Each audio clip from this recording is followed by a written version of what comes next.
News 24. Think first.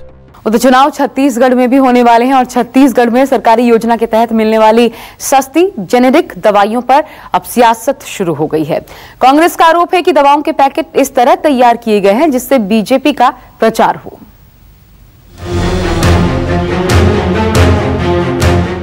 Chhattisgarh में कुछ महीनों बाद विधानसभा चुनाव होने वाले हैं।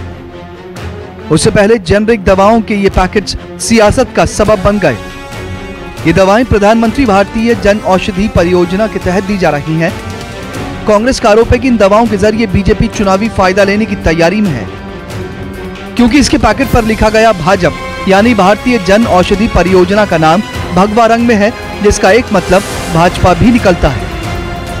छत्तीसगढ़ में भारतीय जन औषधि परियोजना के तहत बेची जाने वाली दवाइयों पर इन दिनों सियासत मची हुई है और मेरे हाथ में वो दवा है जिस पर कांग्रेस को ऐतराज है। कांग्रेस का कहना है कि इस दवा के माध्यम से रमन सरकार बीजेपी का चुनाव प्रचार कर रही है, क्योंकि इस दवा में भारतीय जन औषधि परियोजना लिखा हुआ है लेकिन इनके पहले अक्षर को भगवा रंग से भाजपा लिखा हुआ है। इसी पर कांग्रेस को ऐतराज है और कांग्रेस का साफ तौर पर कहना है कि इसके माध्यम से छत्तीसगढ़ की रमन सरकार अपना चुनाव प्रचार कर रही है, जिस पूरे मामले को लेकर कांग्रेस अब निर्वाचन आयोग जाने की तैयारी कर रही है।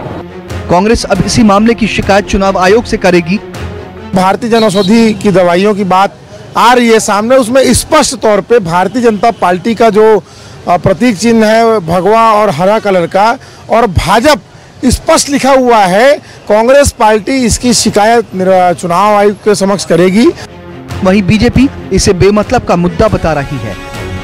कांग्रेस मान चुकी है कि भारतीय जनता पार्टी इस चुनाव में लाभ में रहने वाली है, 65+ आने वाली है, इसीलिए इनको भूत सता रहा है और हर चीज में भारतीय जनता पार्टी से जोड़ के ये लोग बात कर रहे हैं। ये ऐसा मटेरियल इकट्ठा कर रहे हैं कि जिस दिन चुनाव परिणाम आए उस दिन बचाव में जो कहने की स्थिति हो या अपने आकाओं को बताने की स्थिति तैयार कर रही है, और कोई बात नहीं है। हालांकि बीजेपी नेता ये भी कह रहे हैं कि सियासत में चुनावी फायदा उठाने की बात कौन नहीं सोचता। राजनीतिक दल के कार्यकर्ता हम जो भी सेवा करते हैं, जनता के बीच जाते हैं, जनता का काम करते हैं, तो राजनीतिक दल का काम ही रहता है कि आने वाले चुनाव में उसको लाभ मिले। लेकिन हम कोई शासन की किसी योजना में भारतीय जनता पार्टी का झंडा लगाते हैं क्या?